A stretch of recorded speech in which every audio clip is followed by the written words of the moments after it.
A Zimbabwean court on Tuesday ordered the release of an activist pastor and government critic who was detained over a video on social media lamenting the country's worsening economic crisis. A Harare magistrate ruled that Evan Mawarire be freed immediately after the prosecution delayed taking him to court. Elisha Singano said the prosecution were in breach of the 48 hours mandatory time that an accused person must be brought to court and ordered the cleric's release without conditions. Mawarire faced a second charge of incitement to public violence, but that has been dropped after the magistrate freed him.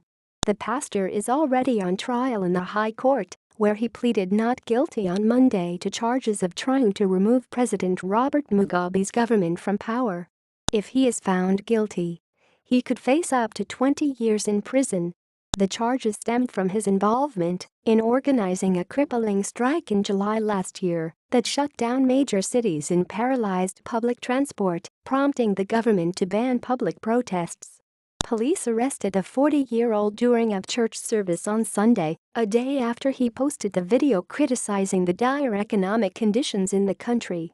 The video showed long queues at fuel stations as petrol and diesel supplies ran short across the capital Harare in the midst of severe foreign currency shortages.